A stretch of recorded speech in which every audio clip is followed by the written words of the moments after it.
from beautiful Chattanooga, Tennessee, at the foot of Lookout Mountain. You're listening to the Sherry Voluntary Show, and I do appreciate you spending your time.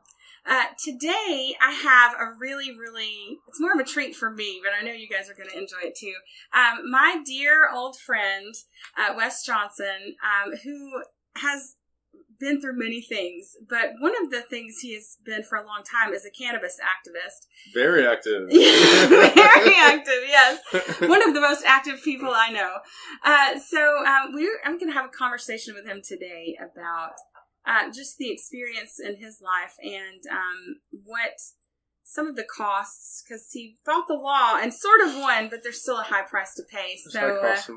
Yeah, he's a Marine Corps veteran. Yes, sir. Father and a daughter. We're exactly the same age. You can't call me ma'am. Like, exactly, because we share a birthday. That is actually a coincidence. I'm sure that no one else on the show has had your same exact birthday. I don't think so. We were born on the same day, so only a few miles apart. I was 2 mountains over in the Sequatchie Valley on the same day. And we have always clicked in high school. If we had a class together, we typically were in the general vicinity of one another and had ROTC together. Many adventures in ROTC. And that was the most fun. Like, I had more fun with you and the group of other people that I spent a lot of time with at that reunion we had for ROTC I knew it was than good. I had for the high school reunion. Yeah, me too. It was a good... I'm glad I had the experience of ROTC. I'm very glad I did not go into the military, but I did. Happened to. It was very fun for a bit, but then it gets into the once the fresh new car smell wears off of the whole thing. It really, for me, I'm not one that likes to follow orders, take orders. I don't like authority. Never have. Right. I was that rebellious person. I was always in trouble with some authoritative figure in school, Colonel Penny. Yeah. Who wasn't? But that's the one thing that wore real hard on me after a year or so was just that mentality. There's a mentality, and it's not who and I knew that going in, but it was a good avenue at the time for me to get out of Chattanooga and venture on. Right. And, it just seemed like a good way for me to stay out of trouble for a while, and it worked. Yeah. It worked for a bit. I think that's the thing. A lot of people go into the military, and there are a lot of different reasons people go. The problem is one of the problems is when they're sent to kill people. Like that's then you get a whole different. But so many, and you're an anarchist now. I always kind of was. Yeah, you actually were rebellious. I had the anarchist cookbook. I was of that mentality. I always was. I always have. Yeah, I think people are usually full of shit when they say that. Like, I've always been an anarchist, but I knew you back then, so I know you're not, because you really were. I gotta say, the military for me wasn't about. I never wanted to go kill people. I kind of felt that with another friend. We went together, and I just kind of felt the need to be with him there for whatever reason. It kind of got talked into it. But at the same time, it was something I felt was bigger than me, that it was noble as an American.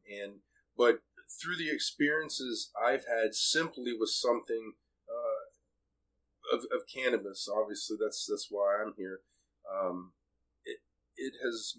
I've almost turned my back on the America that I grew up on, that I was taught about, because now that I've seen it, the raw side of it disgusts me. I think so many of my friends who are anarchists are vets, and it's because they've seen firsthand a lot of different things. But I think that's we're sold that it's service. And that's what most people think, is that it's really noble. And, I know there are good experiences people have in the military. I'm not going to say that doesn't happen. And there is a certain type of brotherhood that absolutely. Happens, but, there's people I still love today, that I still talk to today, who are my brothers in the Marine Corps, that life is better having them in it. Yeah. And I absolutely understand that. And there's great things the military has done throughout the years. I mean, hey, we wouldn't be America without a military. We had to raise the military to... that is a militia, though. It's not a standing professional military. It was not a standing military. It was a militia. But people rose, which my situation brought that spirit out in me. I guess we should get into the story. Yeah, more. I know that happened to you a few years ago. It's been 4 years. Wow, that's so long ago. I knew about. And I'm just now over with it. Yeah, just now. I'm pretty much just now over with it. Civil asset forfeiture is something that I have been, hated for a long time. But you going through that and seeing someone actually being involved with the civil asset forfeiture is really terrible. Like, it really brings it to life. You really understand what happens to people then. So just explain to people a little bit about and you're a husband and a father, and as a vet, you have a lot of injuries, and your wife has some needs. So just talk to us a little bit about what happened. So I was arrested for the possession of marijuana here in Tennessee, one county over, Marion County.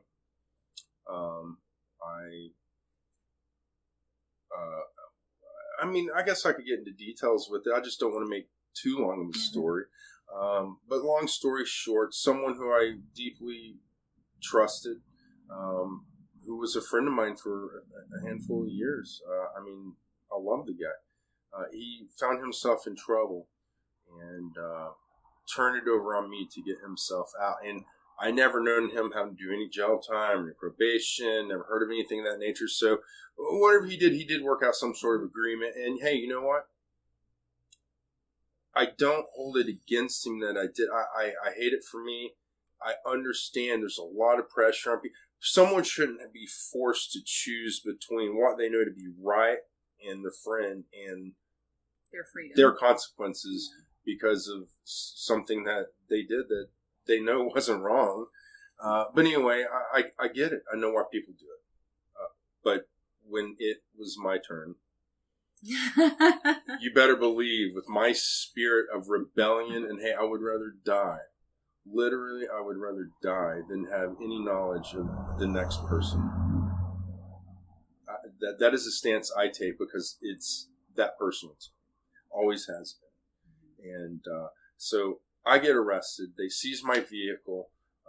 They, of course, months later, I think it was 6 months later. So I had to, I have 2 children. So I have to take kids to, karate and got to go get groceries. And I had to live without a vehicle for 6 months. Thank goodness I had a motorcycle. I can buy $60 worth of groceries and take them home comfortably on my backpacks and bags. So I know that. And it worked for me because I had no choice. So I wound up having to buy my vehicle back for $2,500. I was very lucky. I drive a very old vehicle.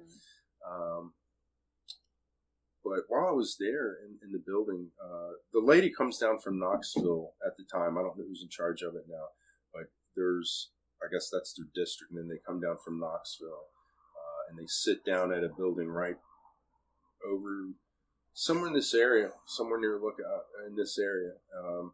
And they go over you with all the details about why they seized your vehicle, what the price of it is, it's not a negotiation. They tell you, and that's how it is. And you can either buy your vehicle back or not. Me, I had to. It's the only vehicle I could afford. I mean, $2,500 for a Jeep with brand new tires and 20,000 miles at the time. I couldn't do any better than that. I had to buy it. I was forced in that position.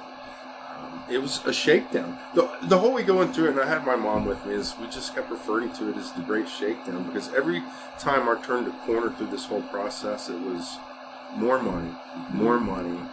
How can they get more money out of me? They did. They got more money out of me. And it's endless. I'm still I had to pay the rest of the money off to get off probation just recently. I mean, it was... I remember seeing a clip of a young black man who had ended up in prison, and he talked about how he got there. And people always assume, oh, he's probably doing drugs, right? That's what people think. But what happened was he had gotten his parking tickets or a suspended license or something, and he then drove on his suspended license.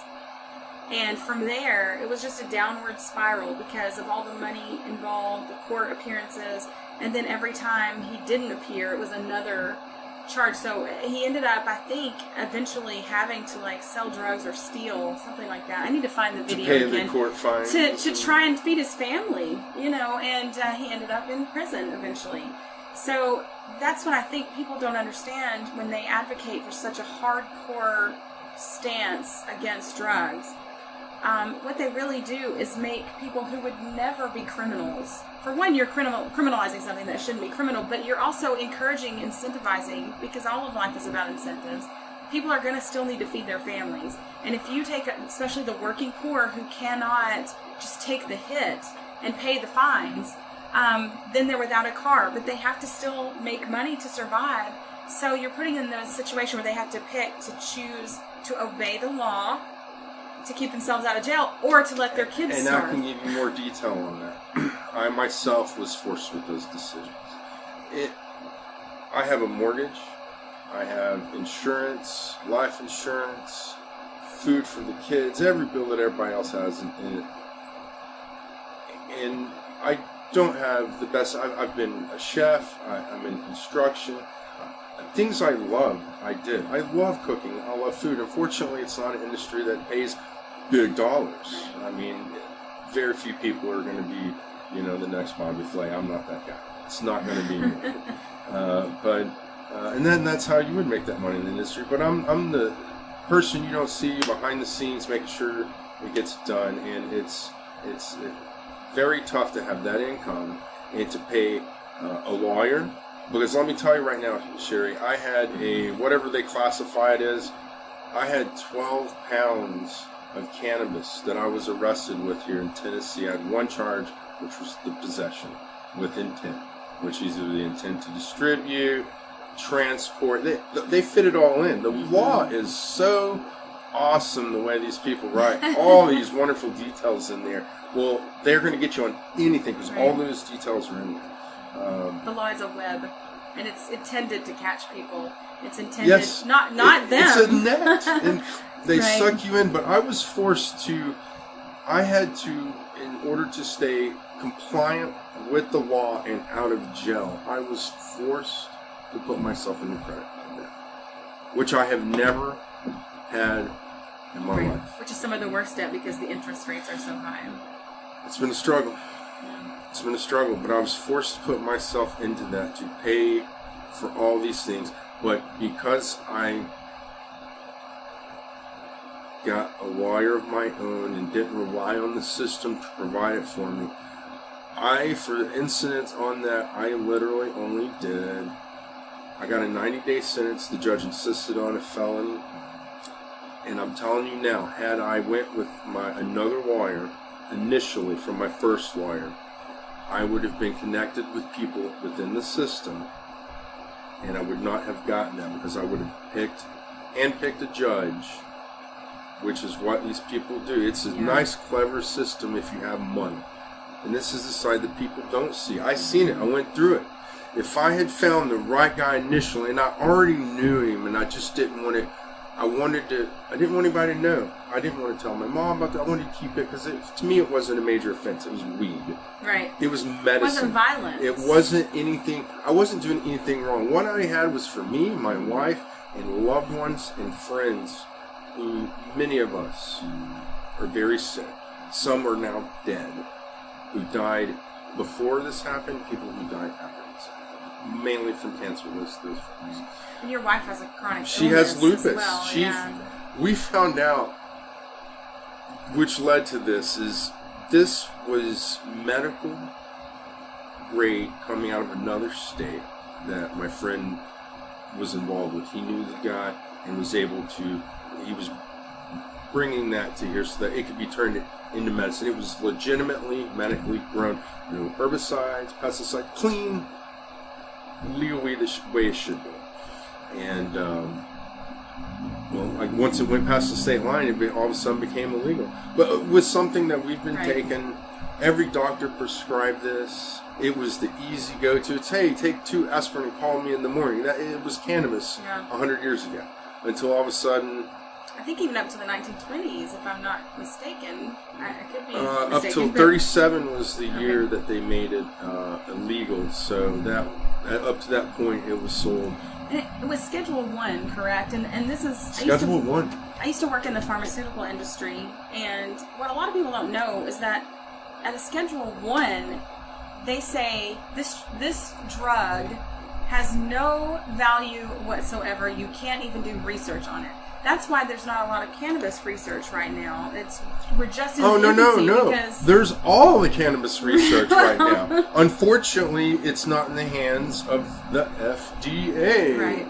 You know, that awesome authority figure that is just wonderful. Right. It's kept it illegal, and from people who are really being harmed. I mean, I think one of the most angry tirades I ever had on the radio was the night that the Right to Try bill had gone to Congress. And, of course, these are dying people, right? My dad died of cancer, of colon cancer. And it's, thank you. But it's like, it's one of the most miserable things people can die of. And he couldn't do any experimental drugs that were there because he doesn't have the right to try it. You don't have the right, even as a dying person, to try something because it's dangerous. Because they say it's dangerous.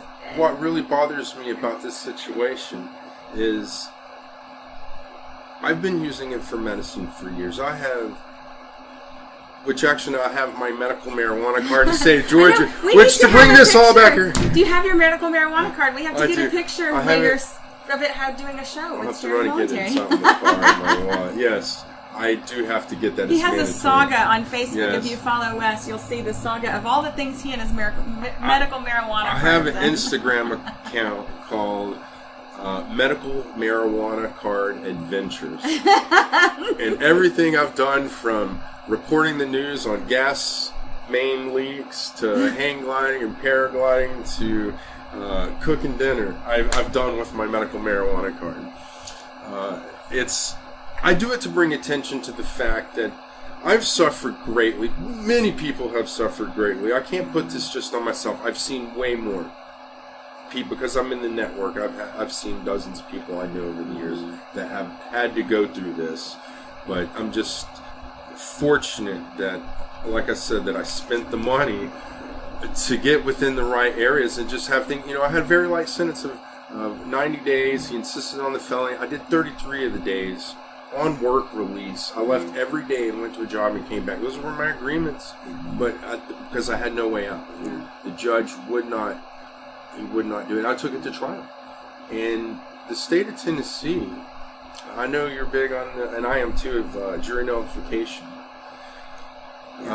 which was where I was going. But that is a hush and no talk about. And the judge specifically tells you that you have to make your decision based on the facts at hand within the law, which means you can only make your decision based on what we tell you can make your decision on, not that you have a decision to actually make a decision of your own on. It brings up something that we were talking about beforehand, which is, all these people who are, Constitution lovers.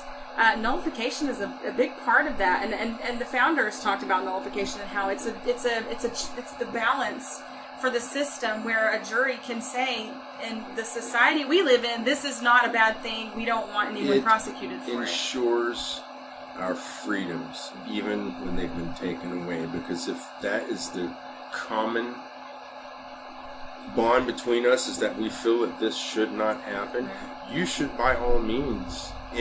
It was for a long time, was it? I believe it may have been the law that it was said that you have the right to judge the law itself. Yes, they just don't tell you. You still do. It's just they make it where during voir dire, if anyone brings up jury nullification, you're not going to sit on a jury. That's just how it is. I've had friends arrested at courthouses for handing out literature that says, there's an informed citizens. I'm sorry, guys, in Texas. I interviewed Casey from that group, and that's all they do. They go and they pass out literature about jury nullification at the courthouse. And it's a really important thing. I think New Hampshire is the only state right now, because of the Free State Project, that has gotten where they have to be informed about jury nullification before trials. They passed legislation to insist that, which I think most states did, but I do believe I read that because of corporate lobbying, a lot of those got done away with because people have hearts. Right. People have loving emotions. And how do you take that away from people when they need to use it most? Right. Through law. Yeah, I think that's, as becoming an anarchist, I think I found my humanity again. That's one of the main things I think has been a consequence of my anarchism is, anarchism is a tendency. It's a tendency to question everything and all authorities and structures. And, that has been a big part of it too. But I think I found my humanity doing that. Questioning authority in this world can get you killed, especially nowadays, and you see it every day in this country. People will question the police and they wind up getting shot over it, sometimes not even armed. It's like, what kind of society do we live in when you can't question someone who literally has a gun? Or running away is considered, some kind of threat. I'll never understand why you can shoot someone running away. That just doesn't make sense. Going through what I went through, I had a cop get on the stand and lie about, he pulled me over because I was speeding. Mm-hmm. He didn't have a radar gun. He was several cars behind me until they did whatever, and then 3 miles later, he was far behind me until he wasn't. I knew he was there. I could see him. And I was doing the speed limit, and 3 miles later, the guy pulls me over, says I was, of course, on the stand, I was speeding. And he was also on the stand, said, he was told to watch out for a blue Jeep, because it was a sting. They obviously had it set up. He knew all about it. They roped off every, police rope off of sorts, every exit out of the town. And that's how, but then he also said, because I brought up in my trial about how it was actually him, because my wife has had great success with the CBDs, and I do have to have I have peripheral neuropathy, which has made me eligible for the medical marijuana card in the state of Georgia after the fact. For me, I have to have THC. For my wife, that does it. She's never liked it. It's not the fill-in because you will get high on it. She doesn't like that fill-in, but with the great thing about the hemp is that you get all those other cannabinoids, but very little THC. Mm-hmm. But there's still enough in it to give some relief for me. And I don't even know where I was going with this. But so the cop gets on the stand, and he's the drug. So I had a friend I brought who has read dozens of books, who has a podcast of his own. He was, if you ever heard of America's Bloodhound, he wrote many articles about constitutional freedoms, and is very patriotic. He loves where America was founded, the principles of it. He is distressed at what he's seen as well. He is also a cannabis activist. But he is not an expert. He is not allowed to testify because he doesn't have a doctorate. Yeah, you apparently have to have a doctorate unless you're a police officer. And then I guess they at least allow you have to have a high school education, I suppose. But no, he was an expert. But not too high of an IQ. No, this guy, he was the expert. He knew everything, but he knew the difference between him. He knew the difference between marijuana, which, hey, I've been using cannabis and a lot of people don't even know the definitions. Like, cannabis means, that is the class of that plant, or maybe the family. It's both marijuana and hemp are both cannabis. Mm-hmm. It's, we're humans. We're Homo sapiens. That's what cannabis basically is. It's the Homo sapien of it's cannabis. But then you have, everything else that leads off of that. But we're all one race. But as is cannabis, they're all the same, but it's a slight gene. Variety. It's like, maybe you have blue green eyes and I have brown eyes. That's all the difference between that. And that's where you get the differences. But even then, hemp that is not a scientific definition, it is a legal definition. The only thing that separates those two is a legal definition of a 0.3% THC or less is hemp. Anything above that is marijuana. there are varieties of legal marijuana that are much better for the specific uses of hemp that hemp is renowned to be known for. Because of that legal definition. It's so complicated. There's so much information. It's meant to be complicated, I think, because they make money off of it being complicated. Just like people don't know this. Yeah, even the cop who said he knew the difference between the two, I can't identify the difference between the two without specific laboratory tests to tell me what is in it. Because they're identical. It's the same plant. You look at it, you can't tell the difference. No, but he did. He knew the difference. Right. He knew the difference. And he said so on the stand. On the Bible. So, was there a second raid on your home? I seem to remember there being the raid on your home where the civil asset forfeiture took place. Is that correct? That could be. It's been a long time since we talked about it. So this was the second one. Right. This was the second civil forfeiture. And it led them down to my house. In Georgia. In Georgia. So it's told in a different state. But because I live in Atlanta, there's a lot of weed is actually now has been decriminalized within city limits, where I actually am just outside the city limits, so even I wouldn't fall within my jurisdiction.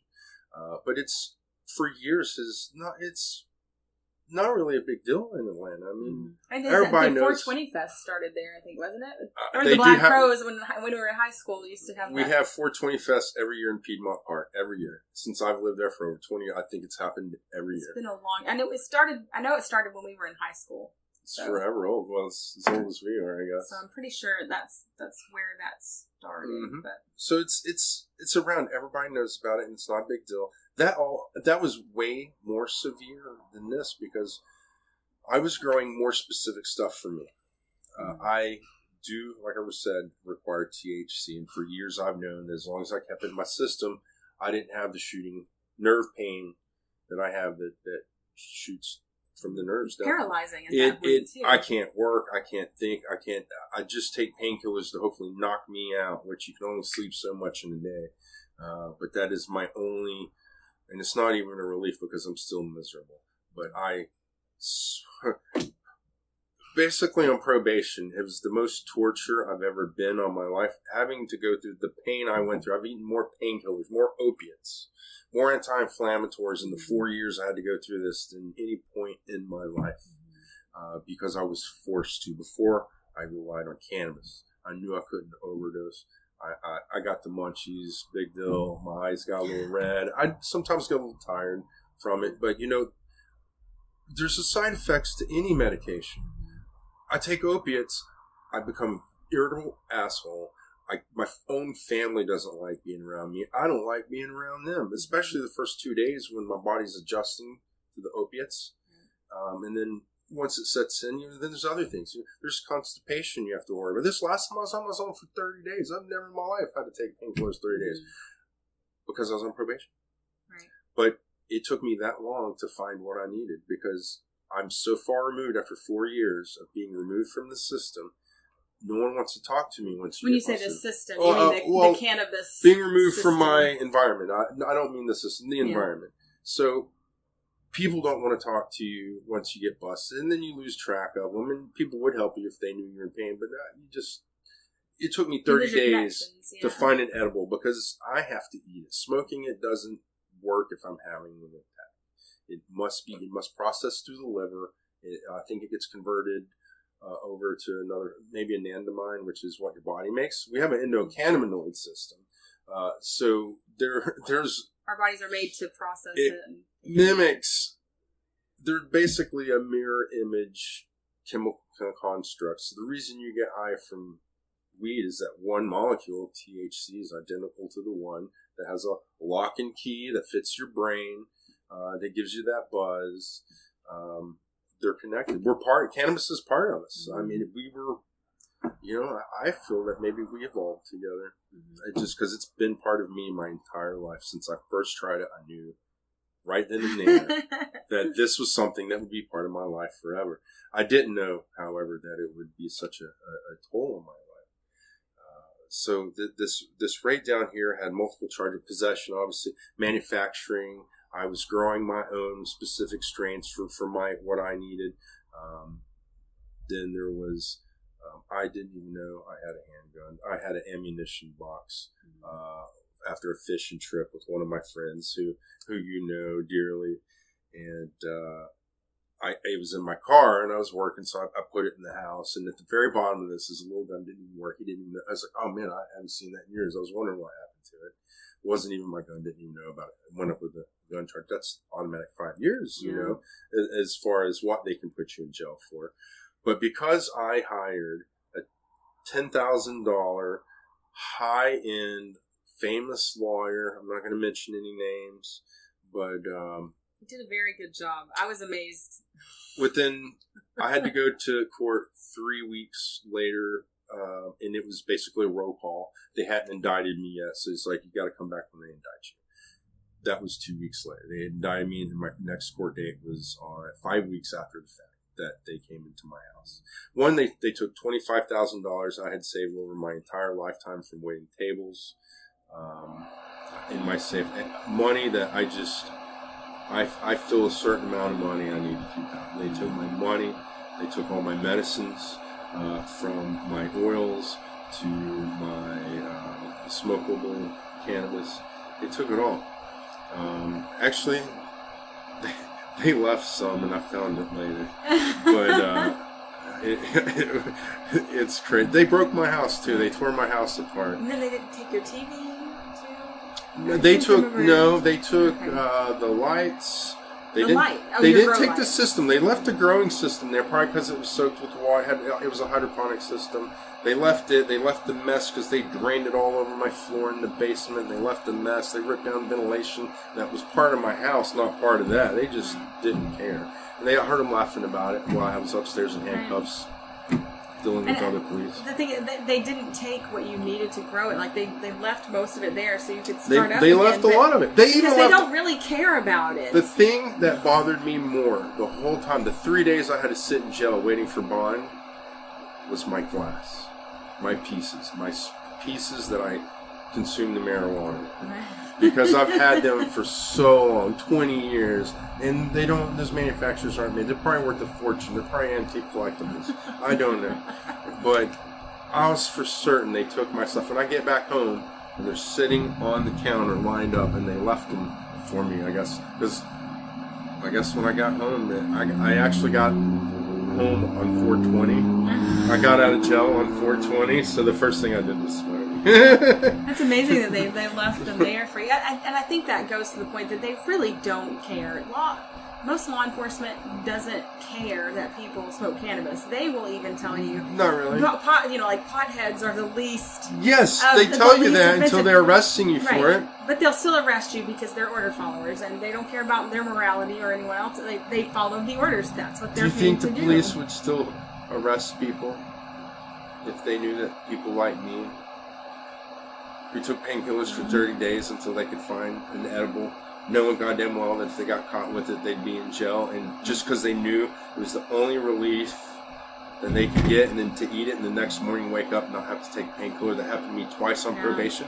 I think they will. I know they will, actually. I've heard instances. There was the lady out in, I believe it was Washington State, who had 2 plants for personal use because she was sick with, I think, cancer as well. It was the Supreme Court case, and I forget the case now, but they arrested her and put her through hell over 2 plants for personal use, and they used the Commerce Act, I think it was, to do that. Oh, no.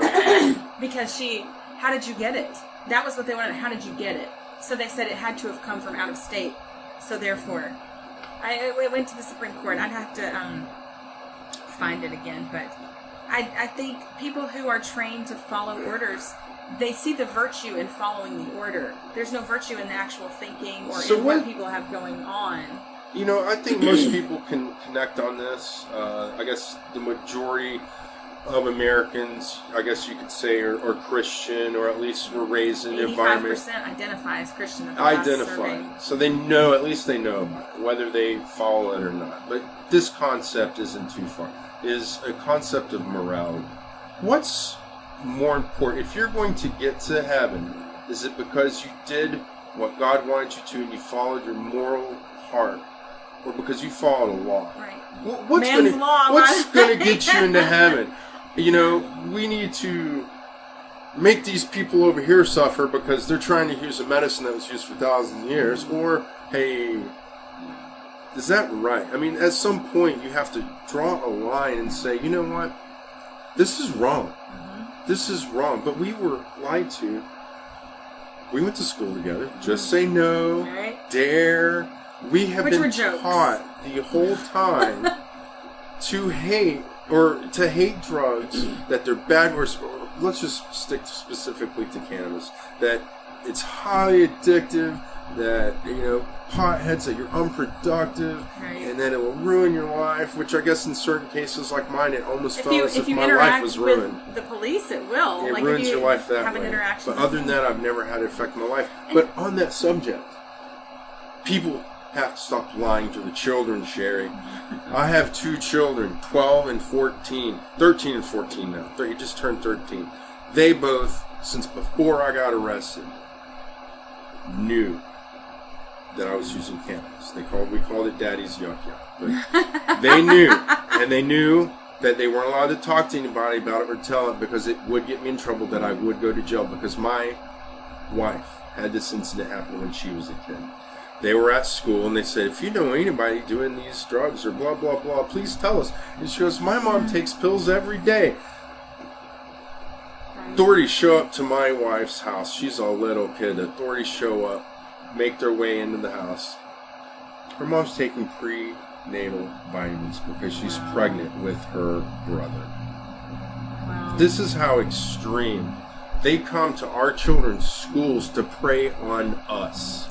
They are parasites. I don't know if you know about it. In Tennessee a few years ago, there was a big poo-poo because the school system had asked kids in elementary school, give them this little quiz, and they were supposed to say, do your parents drink alcohol? How many drinks do they have? And they had asked all these really invasive questions. Personal questions. Yeah. And as a person of color, I'm sure that your wife has had other incidents or known of other instances where there have been less than fair things done to people in that community because of...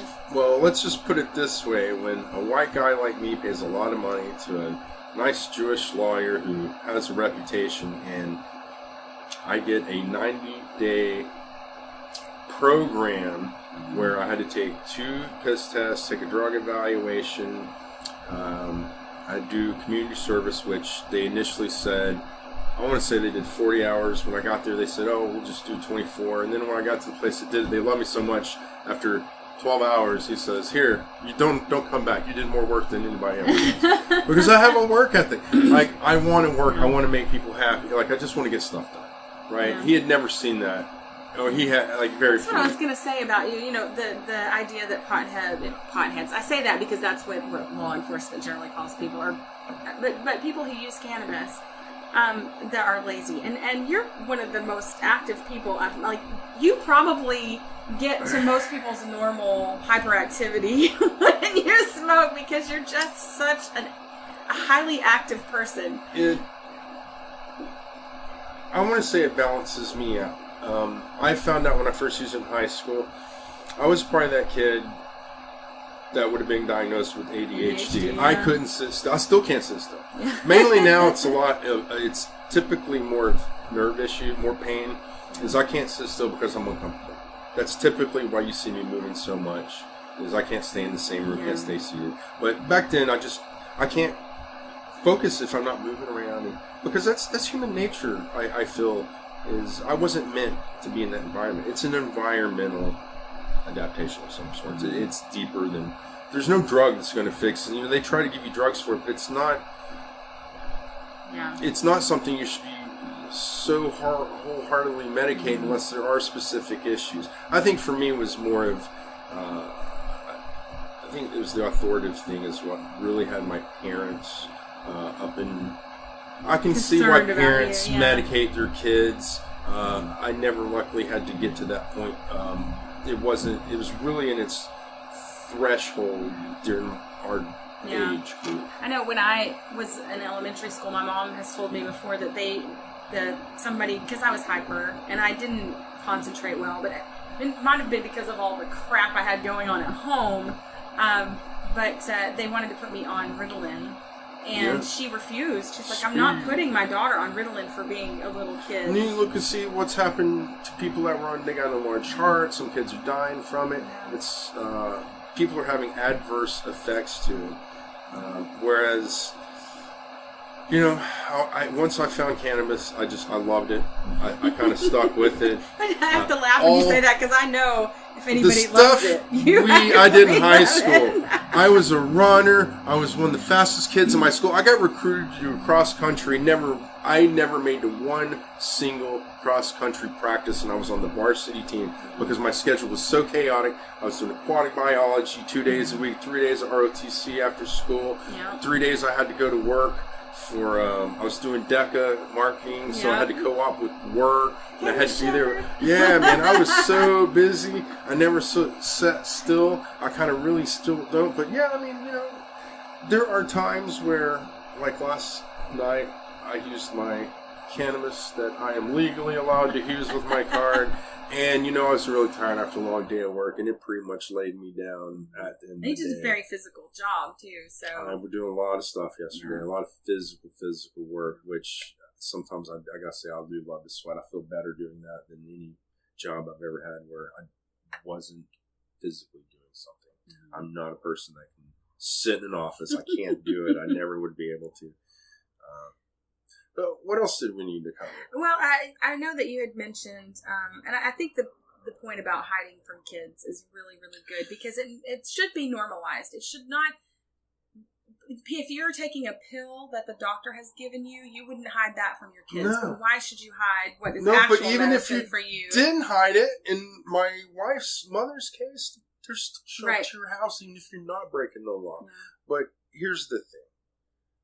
Do you want your children to learn your morals, your personal beliefs, or do you want them to learn what the state their way of thinking? Yeah.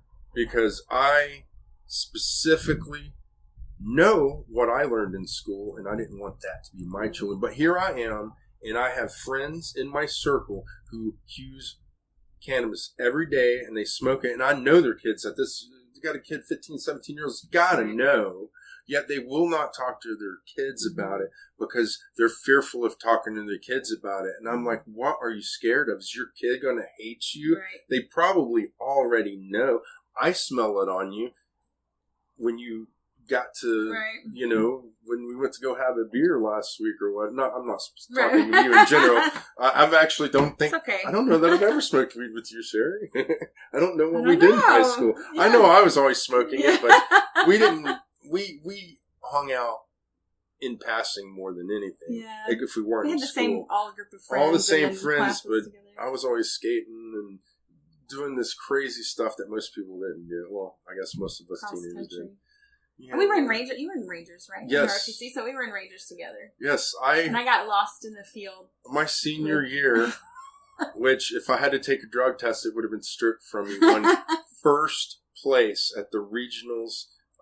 We had 22 schools from 8 different states. Oh. It was Flint River, Georgia. Oh, I placed first in the physical fitness, took the trophy home, this big medals. I got the badge stuff on my uniform. It was for the people in But you were one of those bad kids doing drugs. That's right. I was doing drugs. I got to tell you what, though, every time that we had a meet to do that, I always went 2 weeks without doing it because it's a very addictive drug and I couldn't quit. I always went 2 weeks so that I could clean my lungs out so that I could perform better. Yeah. But maybe now I look at maybe if I had done it, I would have performed better because I'm telling you, it's helped me get through so much of my life now with just the level of pain I could be in just by, if I keep it in my system every day. I don't get it. Right. And then here I am on probation having to risk jail. Who should be faced with that decision? You can use a medicine that you know will probably take, and of course, I got to be honest with you, I had no idea because I hadn't been in this situation before that I ate one brownie. And after 5 days, the first episode I had when I was on probation, 5 days of some of the most extreme pain. I couldn't even lift my head, couldn't go to work, couldn't even sleep. I don't think I slept but 3 hours a night for those whole 5 days because the painkiller would wear off. And I would be right back out of bed, pacing the floor. And woke my wife up every time. But I feel so sorry for her. But then here I am. Day 5, buddy comes by and says, I got a brownie. I was like, I can't eat it. But you know what? I don't care. I would rather die right now because the pain is so bad. What's gel? Yeah. That's nothing. So I ate the brownie. Yeah. I woke up that next day, Sherry. First day in 5 days, I woke up. Not only did I sleep 10 straight hours of complete blackout because I needed it, I didn't have to take a painkiller when I woke up. It was that for me. It was miraculous. And you could function. Like even if you could take the painkiller, you were knocked out from the painkiller, right? Did the cannabis, you were. So when I was in that much pain, the pain was so bad. Even on the painkillers, there was no going to work. Okay, this second episode, 4 or 5 days were like that, and I didn't have access. There was no dispensaries in Georgia, and I was on probation. So what do? I couldn't find any edibles. I did buy a sack. I tried to make it. I'm not good at trying to convert stuff over. I'm not a scientist, but I'm getting better. I'm going to work on it. But it wasn't effective because I did not do it correctly.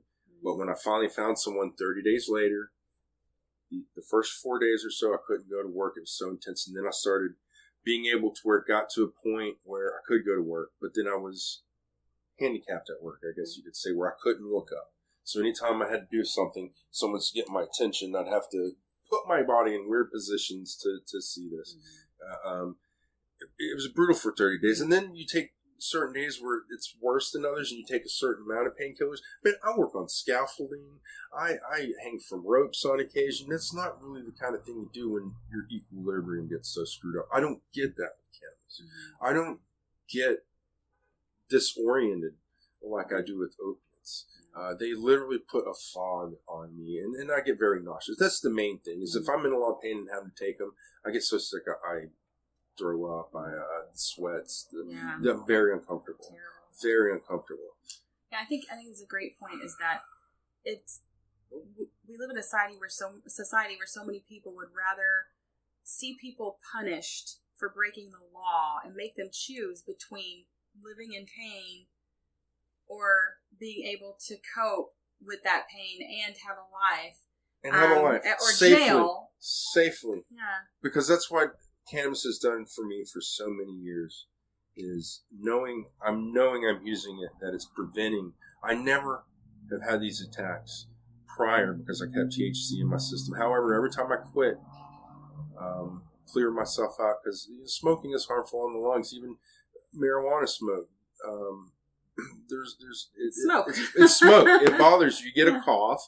So I clear myself out, and every time I did that, my neck would start hurting. So I've known for probably a decade that I've had neck issues. Well, I finally got them diagnosed, and sure enough, I'm being treated and diagnosed. It falls within the law to get my card, which in a way, it's like a sick humor, I guess, that this all comes around like that.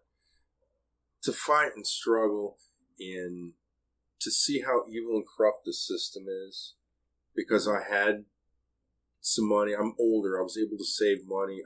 I was able to mortgage on my house to get rid of the credit card debt, which most people don't have that. Right. So most people, like you're saying, they run right back up into the system because they can't afford them. That's all probation ever cared about. As long as I paid it, they call me once a year for a mandatory drug test. I never had to do anything. I thought it was the most ridiculous shakedown. They just want money. It's all money, generation of revenue. That's all of these things. I just confronted a politician the other night about occupational licensure, and the fact, she was trying to say that she used the example of cutting hair, that, if you go to someone who cuts your hair, you want to know that they know what they're doing, and they could hurt you, and clip your ear off. Right. And what was the other thing she said was, getting a license makes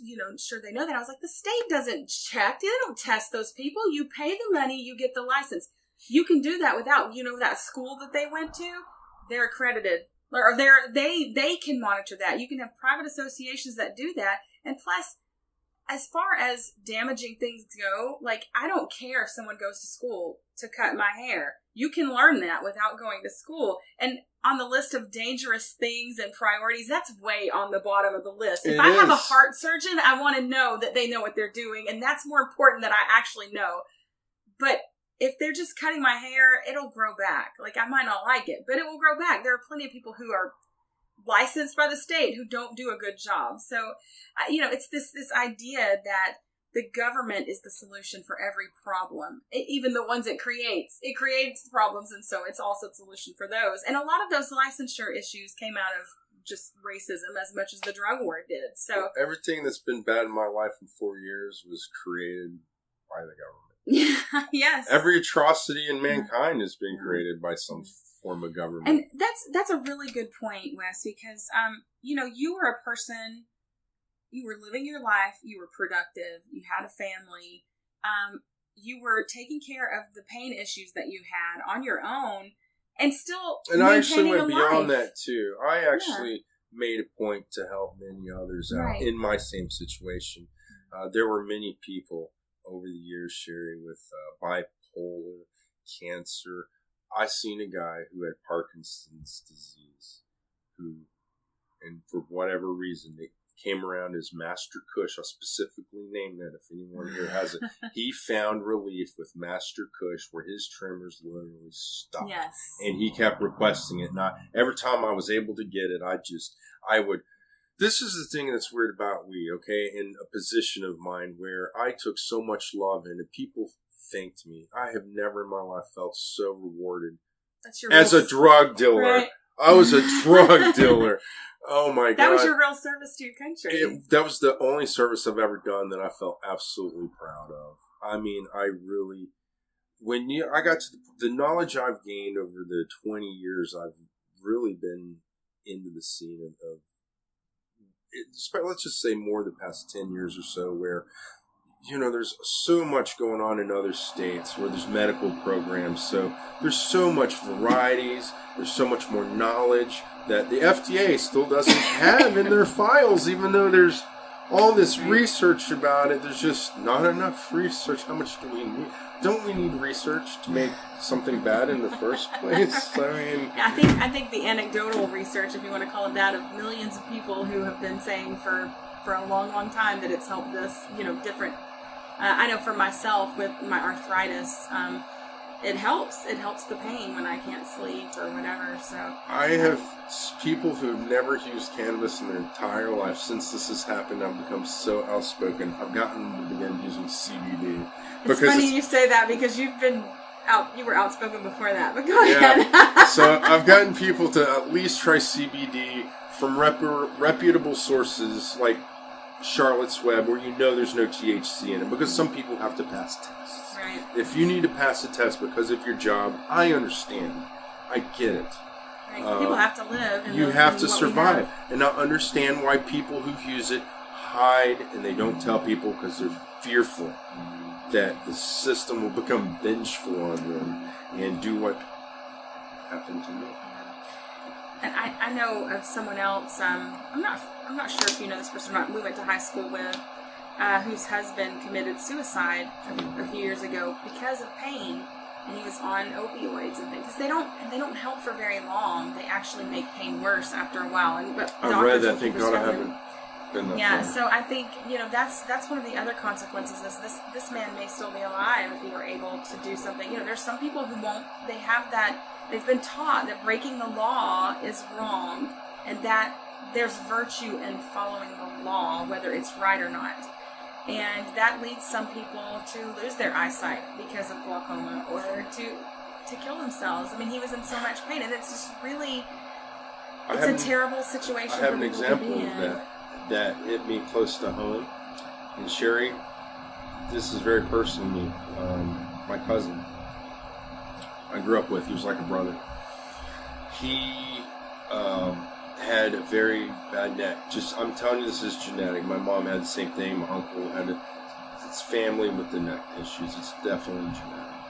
And he was in so much pain, he picked up a shotgun he went around the house looking for shells and couldn't find them. He told me the only reason he was talking to me was because he couldn't find that they were out of 12-gauge ammunition. And I thought he was so full of crap, how selfish of him to want to take his life, until I was on probation and discovered that the pain when it hit me was so bad that I thought about killing myself. Not that I didn't want to. I wanted to live, but I knew right then and there if I had to live with that level of pain for the rest of my life that I didn't want to live. I knew it because it hurts so bad. I couldn't do anything. And for my cousin being in that situation, for me to know what I know now, because he's dead now. He took so many pills for so long. He was in the dip, an addict. Okay, something I was always using weed, whereas he didn't. And why didn't the doctor say, hey, you need to use weed? Because the National Institute of Health says that people who use THC may find relief from this shooting nerve pain called neuropathy.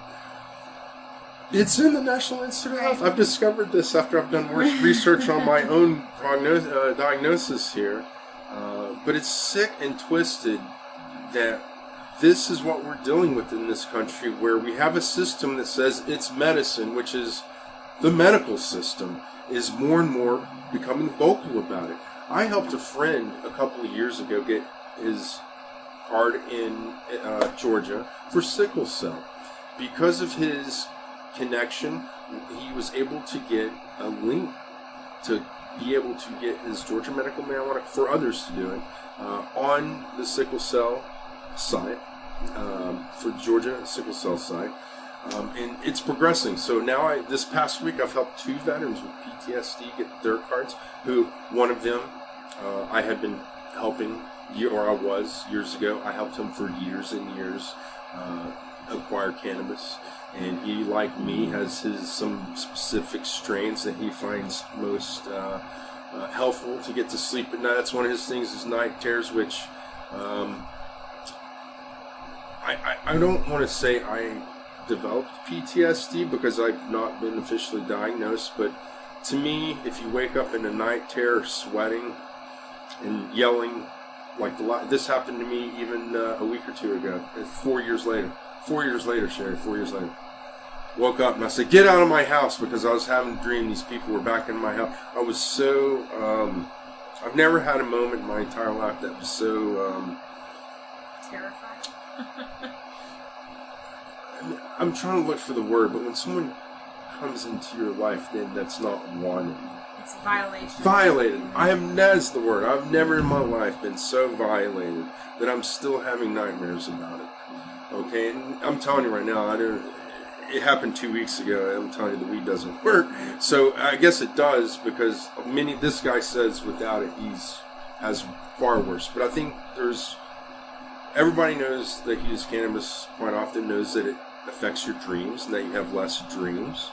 So that right there would be why I would say you'd be having less of these night terrors, because you're not going to have these vivid dreams that you have when you're not. It oppresses your dreaming. Right. And I recall that. We're coming on the end of our time here, and I wanted to make sure, because I know there were some things you wanted to say about criminal justice reform, or criminal asset forfeiture. Sorry. Yeah. About I didn't know if you'd said everything you needed about that with some of the people in the system that you had. Oh, I ran into some folks. This is how obscene and disgusting the system has gotten. But while I witnessed a couple of folks for some just crazy reasons that lost their vehicle, because I went to this depot where, everybody has to, they tell you what you're going to have to do to pay, or you lose your vehicle. We're going to take it, and then we're going to sell it, and we're going to keep the money regardless. Don't matter who we get it from, we're going to keep it. This poor couple, tennis, somewhere in this area, there's some poor folks, and these were those poor folks. And they had their vehicle, and they let their son borrow their car. I don't know the whole situation. I can't sit here and tell you much more, but the son went to the store, get some groceries, he had a warrant for something, wound up getting arrested.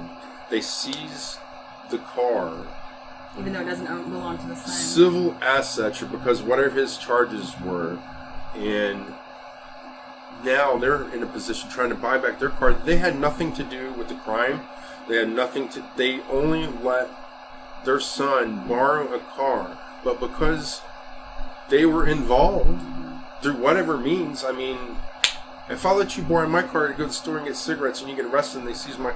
I didn't know that you were a crackhead or whatever it is. I don't know what I didn't talk. That wasn't my business. Right. I just know that they had absolutely nothing to do with the situation other than, of course, Johnny, here's my keys. Just put some gas in it for me. And the next thing you know, you're having to be confronted with the situation of, well, your car's valued today at $15,000. You can pay that all over again today, or we're going to take your car. And in that situation, those people that are that, poor, they have to get to work. They have to come up. These are the situations that people are faced with every day in this country. And I, a month or so ago, I did an interview with Eric Wider, who is, I think his website is Tennesseans for Civil Asset Forfeiture Reform, something like that. Check out that episode. It's really informative. And one of the things that he mentioned, it's great. He's great. He has so much information. And one of the things he said is that in one county, the common amount of money they were taking from people was $45. Now, in the way that the civil asset forfeiture laws came about was supposedly to fight the drug war, right? They wanted to fight big-time dealers and people with large amounts of cash. Large amounts of cash. $45. $45 as a police officer can say, I think that's drug money. How did they justify taking that? Was there a specific... They can just... Police don't need a reason. They just need a suspicion. If because they you're believe. Guilty. This is the thing. We're all nails and they're all hammers. And that's their job. And they will hammer us because they can. They're taught that they can. And they're taught that they're above any sense of decency or whatever. That they are there to do a job and they're going to do it. And a lot of what people don't know as well, a few years ago, there was a big expose about this in one of the Knoxville papers. Or maybe it was a statewide paper, and it was about how the police in Tennessee had thousands and thousands of dollars in this catered meal, all these different things, these perks that they were getting from civil asset forfeiture money. Tennessee has a federal investigation going on about this right now. Speaking on those same terms, probation violations. People don't understand. People think that you're a criminal, you're in the system. The system has become criminal, and the criminals are now the victim. Because this happened to me. Sherry, how do you get a probation violation and you've been in jail for 3 days? How does that happen? I don't know. It happened to me? Let me tell you all about it. This is wonderful. So here I am, and I'm serving my the 90-day sentence I had. It's 2-for-1 jail in county over here in Marion County, which has the highest probation violations in the state of Tennessee, by the way. I think they're also under investigation. So what happened is my date got pushed off when I was supposed to report into jail. No fault of my own. It was a court rescheduling.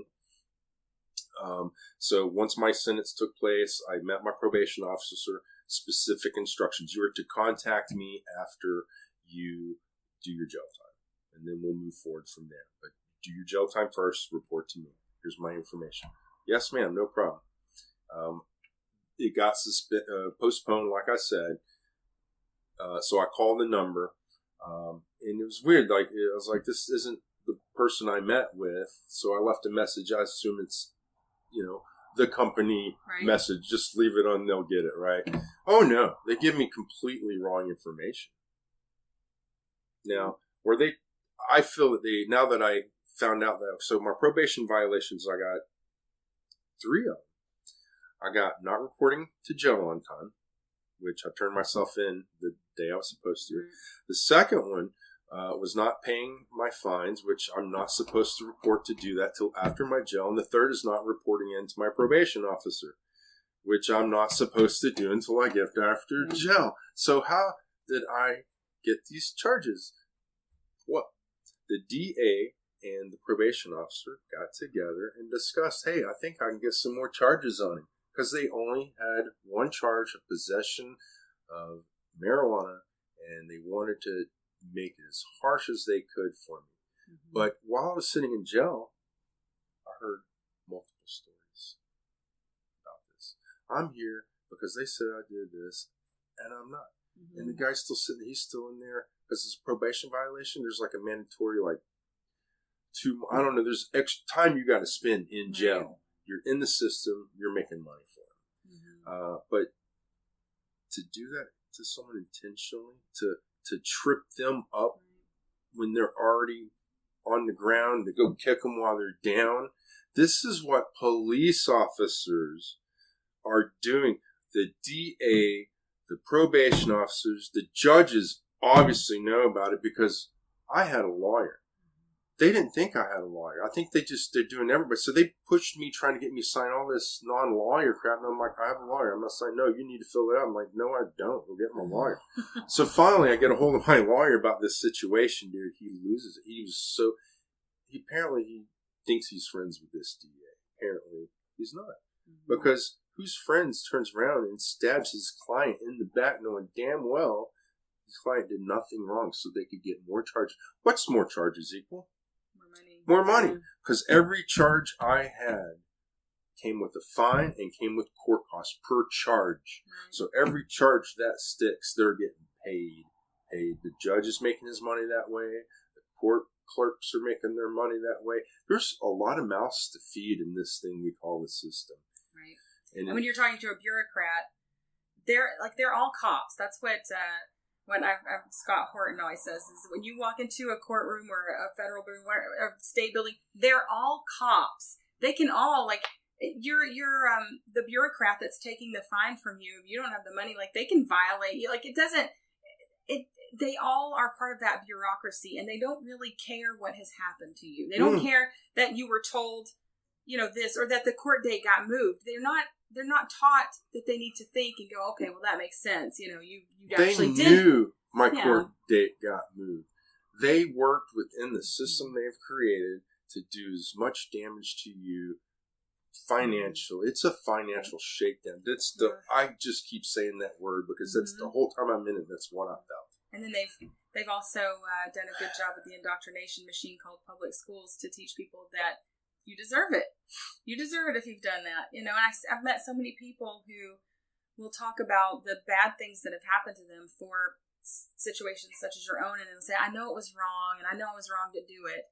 And I'm like, were you though? Were you really wrong to do it? How is it okay for, many people on the right end of the spectrum will say, those stupid Californians banning straws, or those stupid New Yorkers banning trans fats. How can they tell people what to do, what to put in their own bodies with the fats, especially?